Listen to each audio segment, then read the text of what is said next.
Questions solve करने से पहले हम देखेंगे कुछ कॉमन टर्मिनोलॉजी, यूज़ क्या क्या वर्ड्स किए जाते हैं। जैसे कि एक बहुत ही खतरनाक सा सुनाई देने वाला वर्ड है एडियाबेटिक।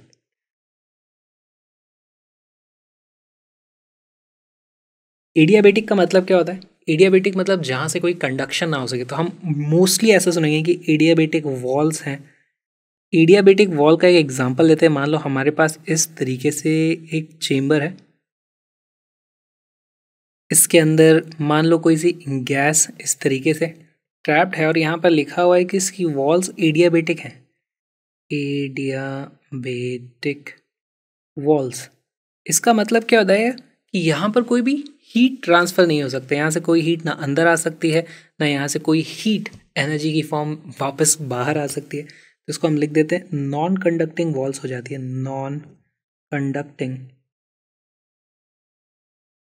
वॉल्स, या फिर इंसुलेटेड वॉल्स भी इसको आप बोल सकते हैं, इंसुलेटेड वॉल्स। और इन सभी का मतलब क्या हो जाता है? No heat transfer. इसमें कोई हीट ट्रांसफर नहीं होगा। अब यहाँ पे बहुत सारे लोग धोखा खा जाते हैं। हीट ट्रांसफर नहीं हो रहा है, इसका ये मतलब नहीं है कि अंदर की गैस का टेम्परेचर बदल नहीं सकता। ये टेम्परेचर यहाँ से बिना हीट ट्रांसफ़र किए भी बदल सकता है।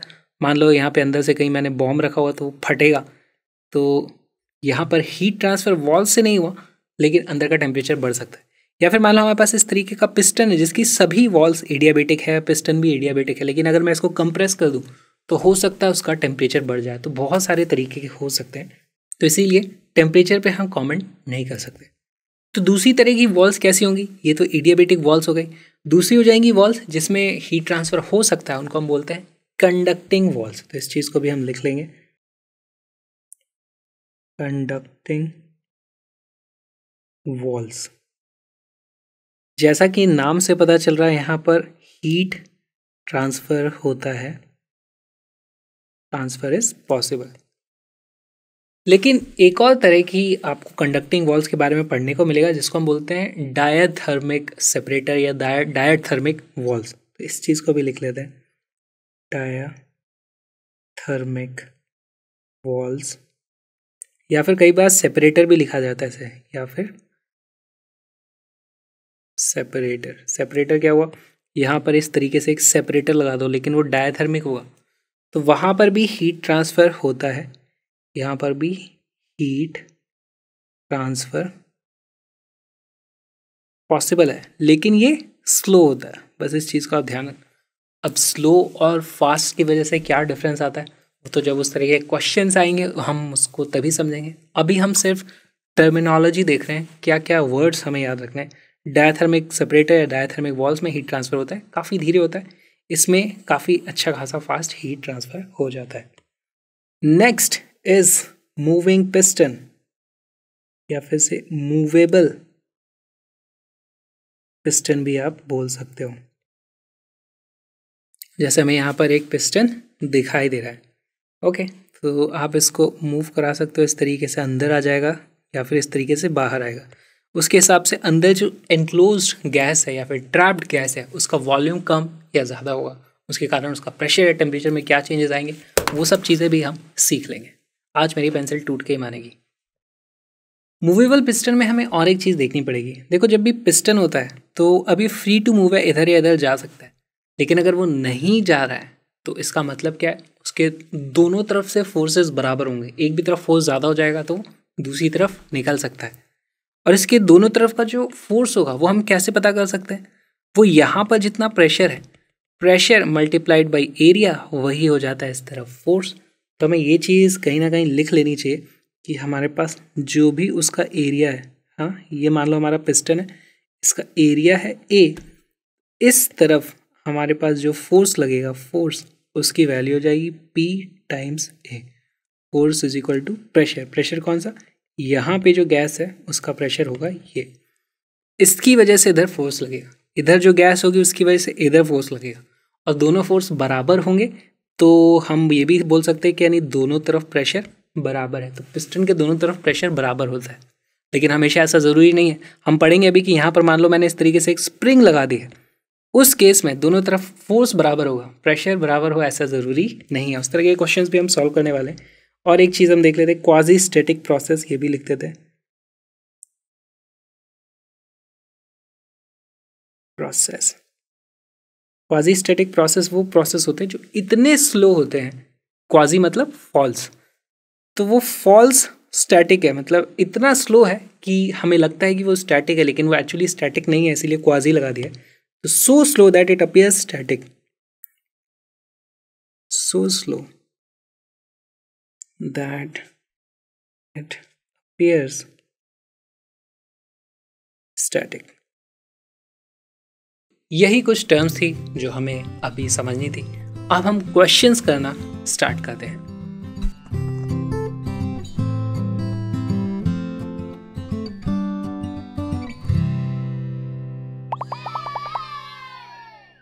सबसे पहले हम एक कॉन्सेप्चुअल सवाल लेंगे।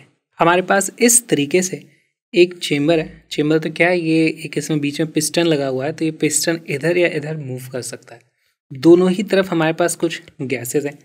हमें बोल दिया गया है कि जो चेम्बर है उसकी वॉल्स एडियाबेटिक है।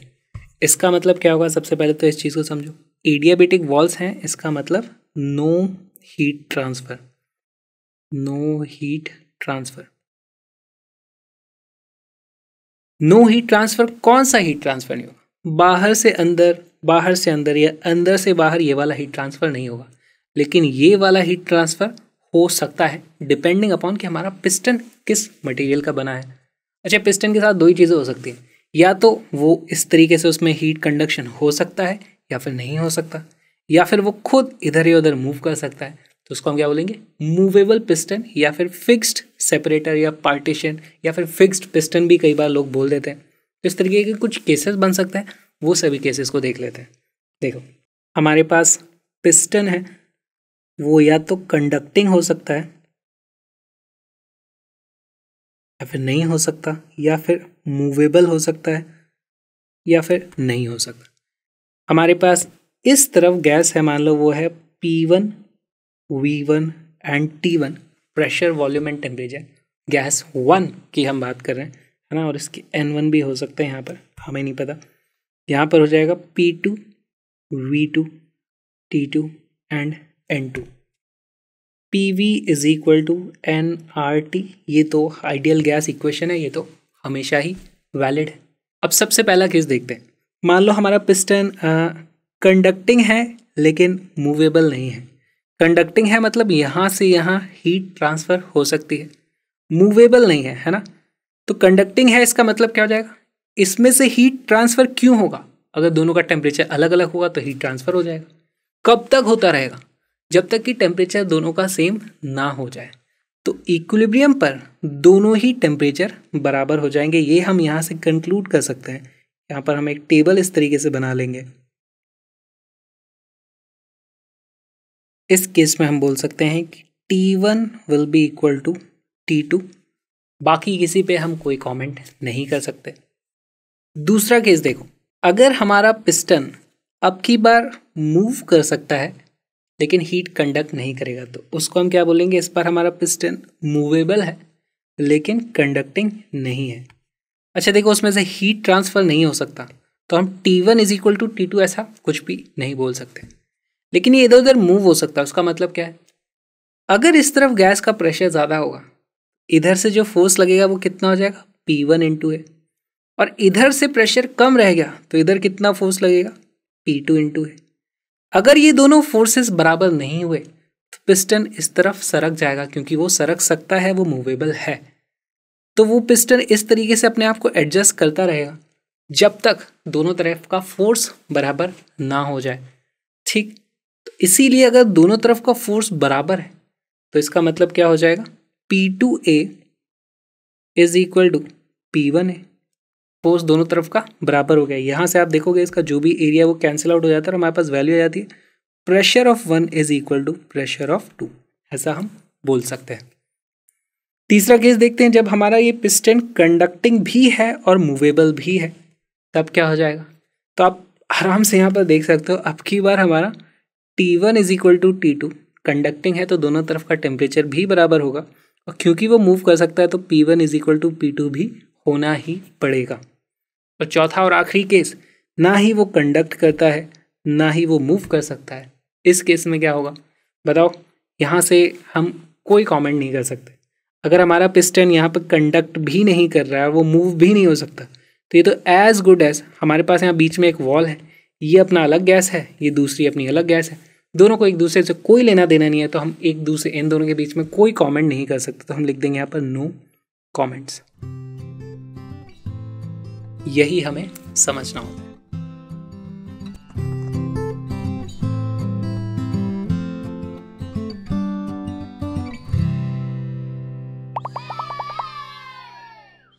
Find the force on the piston needed to reduce the volume of the conducting chamber to half of its initial volume। पहली बात देखो, यहाँ पर ये लिखा हमारे पास कंडक्टिंग चेम्बर है, तो यहाँ से इधर उधर हीट ट्रांसफर हो सकता है, यानी कि इसका अंदर वाले का और बाहर वाले का टेम्परेचर सेम होगा। तो बाहर जो भी एटमॉस्फेरिक टेम्परेचर है, पहले भी उतना ही था इसका टेम्परेचर, बाद में भी इसका टेम्परेचर उतना ही रहने वाला है, तो टेम्परेचर कॉन्स्टेंट रहने वाला है। पहली चीज़ हम यहाँ पर लिखते हैं कि क्योंकि कंडक्टिंग है, इसका मतलब T will remain of T surrounding which is equal to let's say T not, उसको हम बोल देते हैं। इनिशियली हमारे पास प्रेशर है P not and V not, ये हमने मान लिया इनिशियली। ओके, अब इसके बाद पिस्टन पे बताओ हम किस तरफ फोर्स लगाएं कि इसका वॉल्यूम हाफ हो जाएगा। जाहिर सी बात है हमें इस तरफ फोर्स लगाना पड़ेगा, तो यहाँ पे हम लगा देते हैं इस तरीके से फोर्स F।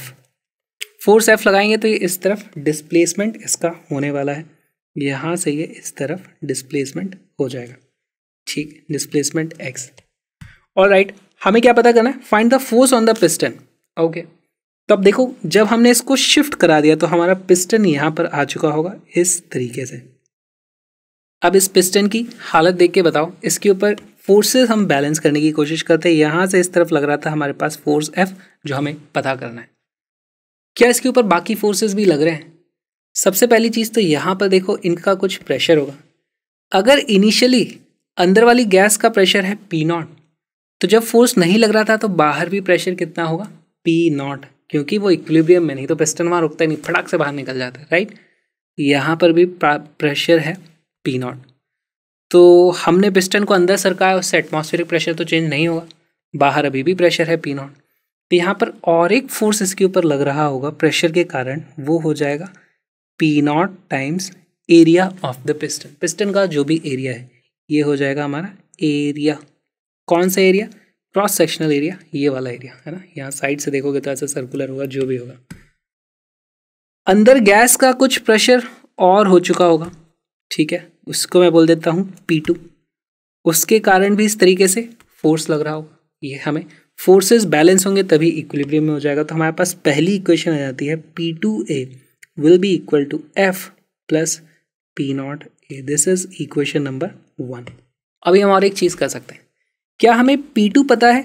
नहीं, तो इसको कैसे पता करें? हमें एक चीज़ ज़रूर पता है कि जब इसको हम कंप्रेस करेंगे तो इसका वॉल्यूम हम हाफ कर रहे हैं, टेम्परेचर उतना का उतना ही है। जितने नंबर ऑफ मोल्स अभी अंदर थे उतने ही नंबर ऑफ मोल्स बाद में भी रहेंगे, क्योंकि वही उतनी गैस है। तो क्या यहाँ पे हम आइडियल गैस इक्वेशन लगा सकते हैं? देखो हमारे पास PV is equal to nRT होता है, R कांस्टेंट है, N भी कांस्टेंट है, T भी कांस्टेंट है, तो P1 V1 is equal to P2 V2 हमें यहाँ से पता चल जाता है। हम लिख देंगे initial pressure P not multiplied by initial volume V not will be equal to final pressure P2। देखो कंप्रेस करने के बाद प्रेशर P2 हो गया, वॉल्यूम कितना हो गया? ओरिजिनल वॉल्यूम का हाफ, यानी कि V नॉट डिवाइडेड बाई 2। यहाँ से हमारे पास वैल्यू आती है, V नॉट से V नॉट कट जाता है, P2 is equal to 2 times P not. ये आ गई हमारी इक्वेशन नंबर 2। अब इसी वैल्यू को आप यहाँ पे रख दोगे तो यहाँ से हमें क्या मिल जाता है? 2P not A is equal to F plus P not A। यहाँ से हमारे पास वैल्यू आ जाती है P not A is equal to F, और यही हमें पता करना था, यही हमारा आंसर आ गया। P नॉट क्या है यहाँ पर? यहाँ पर P नॉट हो जाएगा, P नॉट देखो क्या चीज़ है? Atmospheric pressure. तो ये हो जाएगा एटमॉस्फेरिक प्रेशर, एटमॉस्फेरिक प्रेशर बहुत ही अच्छा सवाल था। एक और इसी का मॉडिफाइड वर्जन देखते हैं।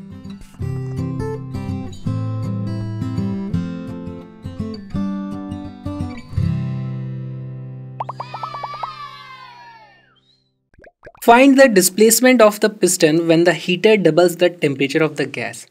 तो इस क्वेश्चन को कैसे अप्रोच करें, पहले हम कुछ इनिशियल कंडीशन मान लेते हैं।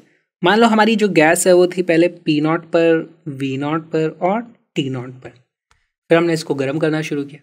अच्छा, गर्म करने से भी पहले अगर अंदर गैस का टेम्परेचर P0 है और क्योंकि ये मूवेबल पिस्टन है तो बाहर का टेम्परेचर प्रेशर भी P0 ही होगा, वो एटमॉस्फेरिक प्रेशर है। ठीक, फिर हमने इसको गर्म करना शुरू किया।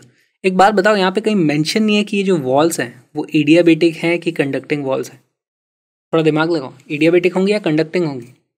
देखो, अगर मैं इसको गर्म कर रहा हूँ और ये वॉल्स एडियाबेटिक नहीं है तो पूरी की पूरी हीट बाहर निकल सकती है। इस गैस का टेम्परेचर शायद कभी डबल हो ही ना पाएगा। अगर इसका टेम्परेचर डबल हो रहा है यानी कि नॉन कंडक्टिंग वॉल्स रही होंगी, ये हमें सोचना पड़ेगा। ऑलराइट, फिर थोड़ी देर में हमारा पिस्टन यहाँ से एक्सपैंड होकर के सरक के इधर आ जाता है। ये है डिस्प्लेसमेंट x, यही हमें पता करना है। तो कैसे सॉल्व करोगे? वीडियो को पॉज करो, क्वेश्चन को सॉल्व करो।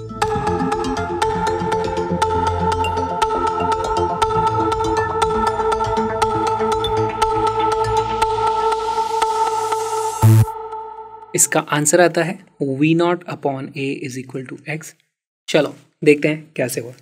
हमारे पास फाइनली टेम्परेचर कितना हो गया है? हमें बोला गया है टेम्परेचर हो चुका है 2T0, डबल कर दिया गया। वॉल्यूम ऑब्वियसली थोड़ा सा यहाँ पे बड़ा होगा। प्रेशर के बारे में आप क्या बोल सकते हो? एक बार जब गैस गर्म हो गई तो पिस्टन हमारा यहाँ पर आ गया, लेकिन पिस्टन पे अभी भी फोर्सेस बराबर होने चाहिए। पिस्टन का एरिया दोनों तरफ से बराबर है, तो हमारे पास यहाँ पर अंदर जो प्रेशर है वो बाद में बाहर जितना प्रेशर है उसके बराबर ही होगा। तो प्रेशर यहाँ पर चेंज नहीं हो रहा है। तो हमें यही चीज़ समझनी थी कि हमारे पास यहाँ पर प्रेशर अभी भी उतना ही है। ऐसे प्रोसेस को आप क्या बोल सकते हो? जिसमें वॉल्यूम बदल रहा है, टेम्परेचर भी बदल रहा है, इसको बोला जाएगा आइसोबारिक प्रोसेस। क्यों बोला जाएगा? क्योंकि प्रेशर सेम है, आइसोबारिक इसको बोला जाएगा। ऑलराइट, क्या मैं यहाँ से कुछ वैल्यूज पता कर सकता हूँ? अगर प्रेशर सेम है तो मेरी इक्वेशन देखो, PV is equal to nRT होती है। प्रेशर सेम है, नंबर ऑफ मोल सेम है, तो V is proportional to temperature. हम लिख सकते हैं V is proportional to temperature. और मैं लिख सकता हूँ V1 by V2 is equal to T1 by T2। Values रखना शुरू करते हैं। देखो, इनिशियली हमारी वॉल्यूम कितनी थी? V0 डिवाइडेड बाय V2 की जगह क्या लिखूंगा? फाइनली हमारा वॉल्यूम कितना हो गया है हमें पता करना है। V2 हमें पता करना है।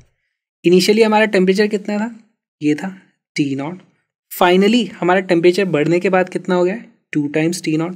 ये इस तरीके से कट जाएंगे और हमें देखो वैल्यू क्या मिलती है? V2 is equal to 2 times V0। हमारा जो वॉल्यूम है वो इनिशियल वॉल्यूम का डबल हो चुका है। वॉल्यूम डबल हो जाएगा। अच्छा, इनिशियल वॉल्यूम और फाइनल वॉल्यूम में हम और एक रिलेशन निकाल सकते हैं। अगर इसका एरिया है, area is equal to A, ये मुझे दे देना चाहिए था क्वेश्चन की स्टार्टिंग में, तो हमारे पास V फाइनल V2 जिसको हम बोलते हैं वो क्या हो जाएगा? इनिशियल वॉल्यूम प्लस ये वाला वॉल्यूम। तो ये वाला वॉल्यूम कितना है? Area multiplied by displacement x is equal to area into x। यहाँ से देखो वैल्यू आ जाएगी, V2 की जगह रख दो 2V0 is equal to V0 plus AX। यहाँ से AX की वैल्यू आ जाती है V0 और हमारे पास आ जाता है x is equal to V0 upon A। यही हमारा आंसर है। इसी का और एक वेरिएशन देखते हैं।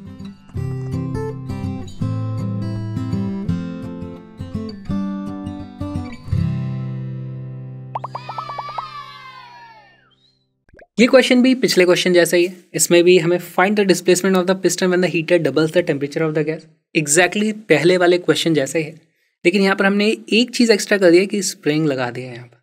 ऑलराइट, तो इसको अप्रोच करना शुरू करते हैं। पहले हम चीज़ें मान लेंगे कि हमारे पास जो गैस थी इनिशियली वो थी P0, V0 एंड T0 पर।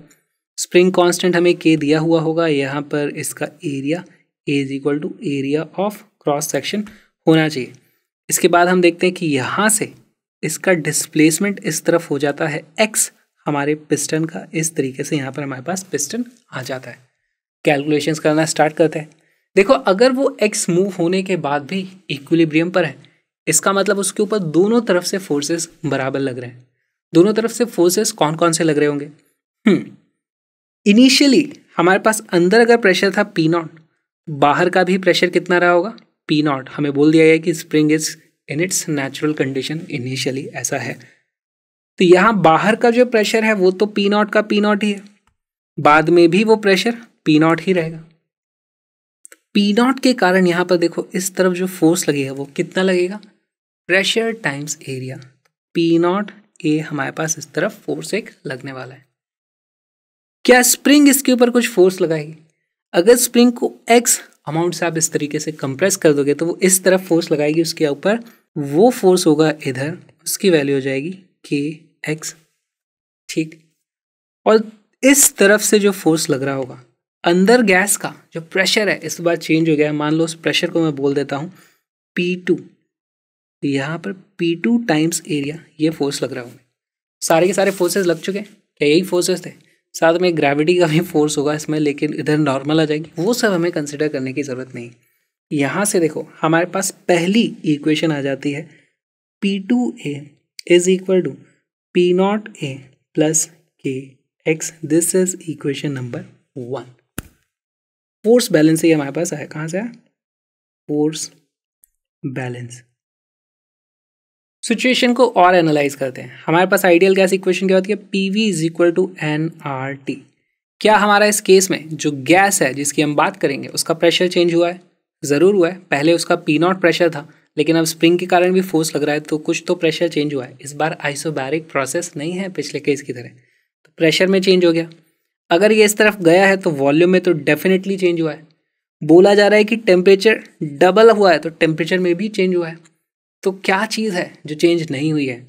वो है नंबर ऑफ मोल्स। आर तो है यूनिवर्सल कांस्टेंट। क्या मैं लिख सकता हूँ P1 V1 divided by T1 is equal to P2 V2 divided by T2? क्या ये चीज़ करी जा सकती है? बिल्कुल करी जा सकती है। ऑल राइट, और एक इक्वेशन की हमें ज़रूरत पड़ेगी। देखो हमारे पास इनिशियली जो वॉल्यूम था वो था V0, फाइनली जो वॉल्यूम है वो है V2। V2 की वैल्यू क्या होगी? V2 की वैल्यू होगी V0। जो ओरिजिनल वॉल्यूम था वो तो रहेगा ही, साथ में ये वाला वॉल्यूम ऐड हो जाएगा इसमें, तो वो वॉल्यूम कितना हो जाएगा? V0 plus area times x. ये हो गई हमारे पास इक्वेशन नंबर 2। इसमें सारी वैल्यूज रखना शुरू करते हैं।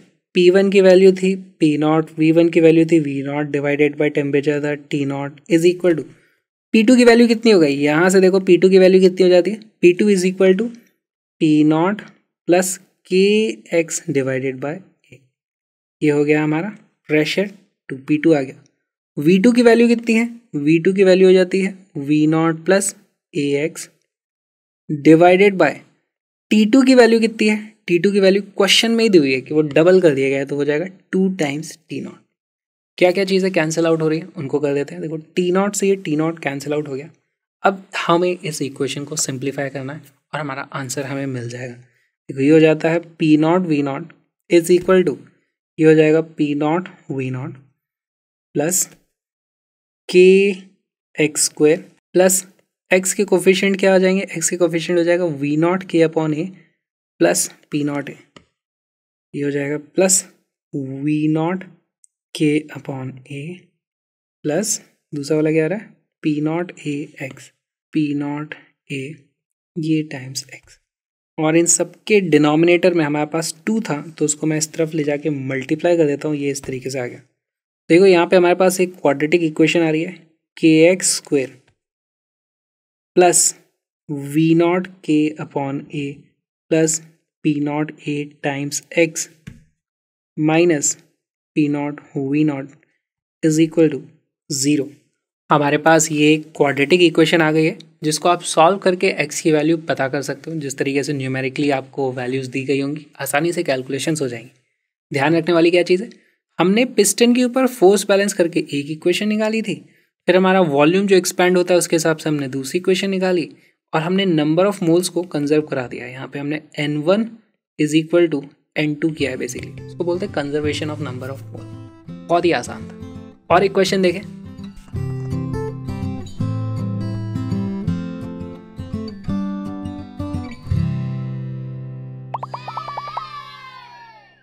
ये भी पिस्टन वाली प्रॉब्लम का एक बहुत ही अच्छा वेरिएशन है। यहाँ पर हमारे पास दो अलग अलग गैस हैं जो ट्रैप्ड हैं और यहाँ पर अलग अलग तरीके से इस तरीके से पिस्टन लगा रखा है। ये बेसिकली एक पतली सी ट्यूब है, उसको इस तरीके से मोड़ के बना रखा है। एक तरफ हमारे पास हाइड्रोजन है जिसको ट्रैप किया हुआ है, दूसरी तरफ नाइट्रोजन है जिसको ट्रैप किया हुआ है। यहाँ वाला पिस्टन फिक्स है, ये मूव नहीं कर सकता। ये वाला पिस्टन मूव कर सकता है। क्यों मूव करेगा? अगर इस तरफ से फोर्स ज़्यादा होगा ऊपर की तरफ तो ये ऊपर चला जाएगा, या फिर अगर इस गैस ने ज़्यादा फोर्स लगाया तो ये नीचे चला जाएगा। हमसे पूछा गया इक्विलिब्रियम में ये जो एंगल है थीटा, उसकी वैल्यू क्या होगी? कंडीशन देखो, equal masses of nitrogen and hydrogen are enclosed in the shown tube with one moving piston. Find the angle theta at equilibrium. Equilibrium पे हमें एंगल थीटा पता करना है। अच्छा, इक्विलिब्रियम का मतलब क्या हो जाएगा? Temperature of 1 will be equal to temperature of 2। इन गैसेस को नाम दे दूं, this is gas number 1, this is gas number 2। साथ में इक्विलिब्रियम है तो ये वाला पिस्टन इधर उधर मूव नहीं कर रहा है, तो यहाँ पर और एक कंडीशन आ जाएगी, P1 is equal to P2। क्या हम लिख सकते हैं V1 is equal to V2? नहीं, V1 इक्वल टू V2 नहीं होगा।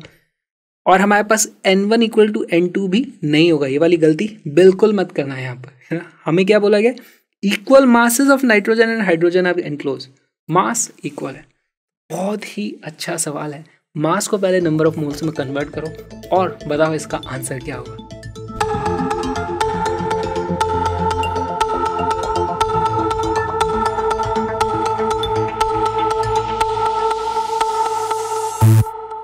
सॉल्व करते हैं।